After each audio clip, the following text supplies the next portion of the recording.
ناظرین و سامعین، السلام علیکم۔ میں ہوں وقاص احمد اور آپ دیکھ رہے ہیں اردو کلسٹر ٹی وی۔ غزوہ بدر میں ابو جہل کے قتل ہو جانے کے بعد قریش کی سرداری ابو سفیان نے سنبھال لی تھی اور فتح مکہ تک تمام معرکوں میں وہ قریش کی کمان کرتے رہے، لیکن فتح مکہ کے بعد وہ مسلمان ہو گئے تھے۔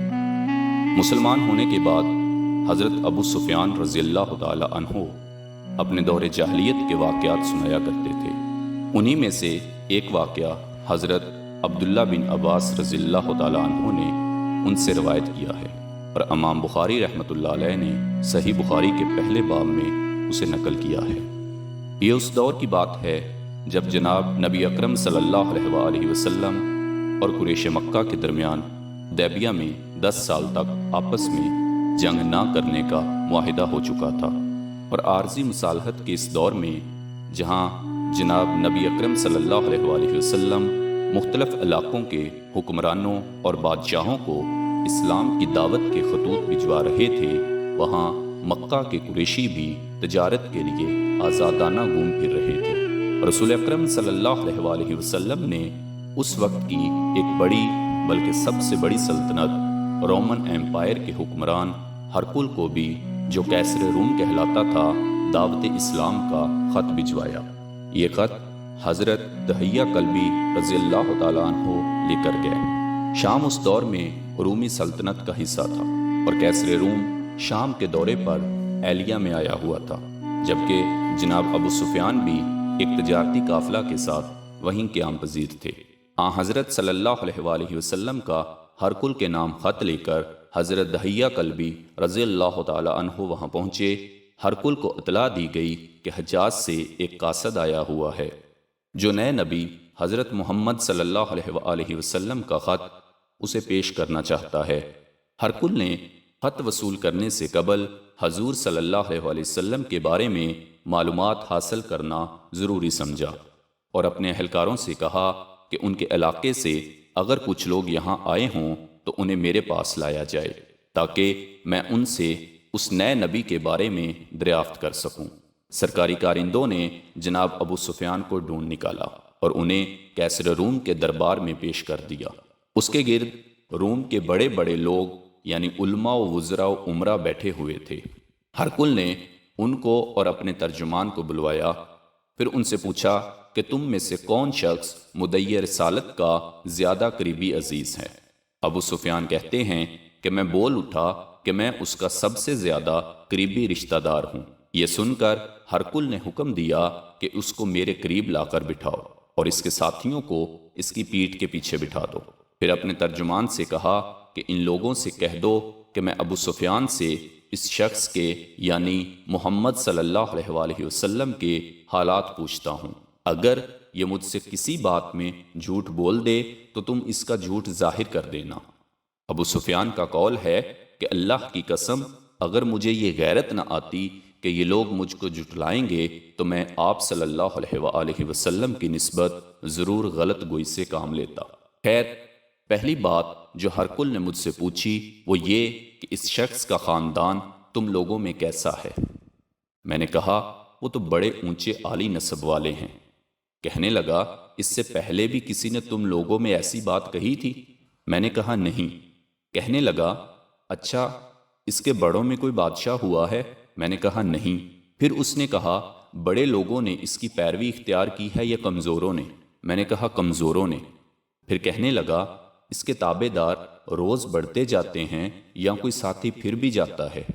میں نے کہا بڑھتے جاتے ہیں۔ کہنے لگا کہ کیا اپنے اس دعوی نبوت سے پہلے کبھی کسی بھی موقع پر اس نے جھوٹ بولا ہے؟ میں نے کہا کبھی بھی نہیں۔ کیسر روم نے پوچھا کبھی کسی معاہدے سے اس نے غداری کی؟ میں نے کہا ہماری اس سے صلح کی ایک مقررہ مدت ٹھہری ہوئی ہے، معلوم نہیں وہ اس میں کیا کرنے والا ہے۔ ابو سفیان کہتے ہیں میں اس بات کے سوا اور کوئی جھوٹ اس گفتگو میں شامل نہ کر سکا۔ ہرقل نے کہا کیا تمہاری اس سے کبھی لڑائی بھی ہوتی ہے؟ ہم نے کہا کہ ہاں۔ بولا پھر تمہاری اور اس کی جنگ کا کیا حال ہوتا ہے؟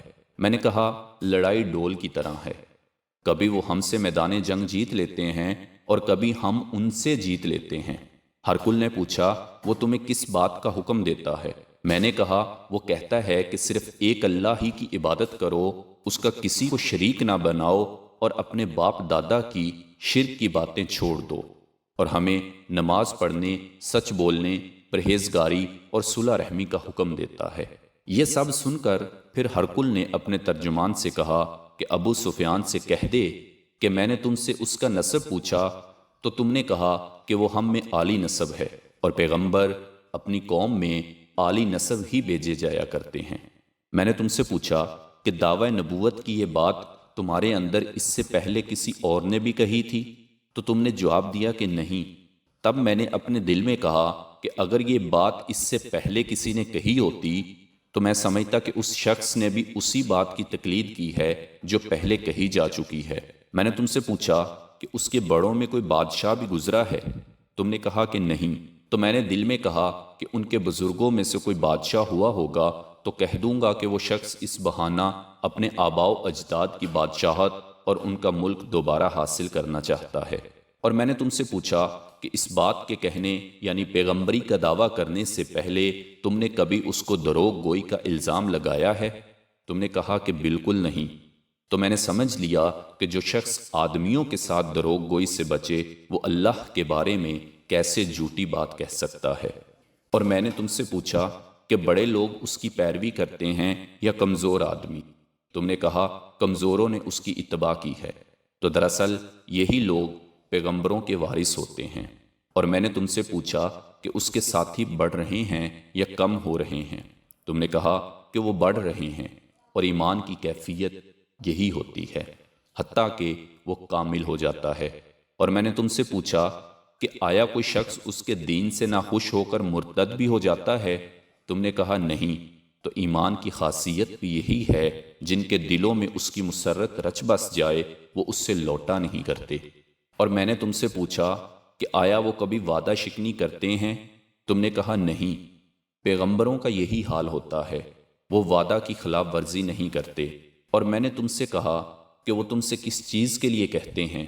تم نے کہا کہ وہ ہمیں حکم دیتے ہیں کہ اللہ کی عبادت کرو، اس کے ساتھ کسی کو شریک نہ ٹھہراؤ، اور تمہیں بتوں کی پرستش سے روکتے ہیں، سچ بولنے اور پرہیزگاری کا حکم دیتے ہیں۔ لہذا اگر یہ باتیں جو تم کہہ رہے ہو سچ ہیں تو عنقریب وہ اس جگہ کا مالک ہو جائے گا کہ جہاں میرے یہ دونوں پاؤں ہیں۔ مجھے معلوم تھا کہ وہ پیغمبر آنے والا ہے، مگر مجھے یہ معلوم نہیں تھا کہ وہ تمہارے اندر ہوگا۔ اگر میں جانتا کہ اس تک پہنچ سکوں گا تو اس سے ملنے کے لیے ہر تکلیف گوارا کرتا۔ اگر میں اس کے پاس ہوتا تو اس کے پاؤں دھوتا۔ ہرکل نے رسول اللہ صلی اللہ علیہ وسلم کا وہ خط منگوایا جو آپ نے دہیہ کلبی رضی اللہ تعالیٰ عنہ کے ذریعے حاکم بصرہ کے پاس بھیجا تھا، اور اس نے وہ ہرکل کے پاس بھیج دیا تھا۔ پھر اس کو پڑھا تو اس میں لکھا تھا، اللہ کے نام کے ساتھ جو نہایت مہربان اور رحم والا ہے۔ اللہ کے بندے اور اس کے پیغمبر محمد صلی اللہ علیہ وآلہ وسلم کی طرف سے یہ خط ہے شاہ روم کے لیے۔ اس شخص پر سلام ہو جو ہدایت کی پیروی کرے۔ اس کے بعد میں آپ کے سامنے دعوت اسلام پیش کرتا ہوں۔ اگر آپ اسلام لے آئیں گے تو دین و دنیا میں سلامتی نصیب ہوگی، اللہ آپ کو دوہرا ثواب دے گا، اور اگر آپ میری دعوت سے روگردانی کریں گے تو آپ کی رعایا کا گناہ بھی آپ ہی پر ہوگا۔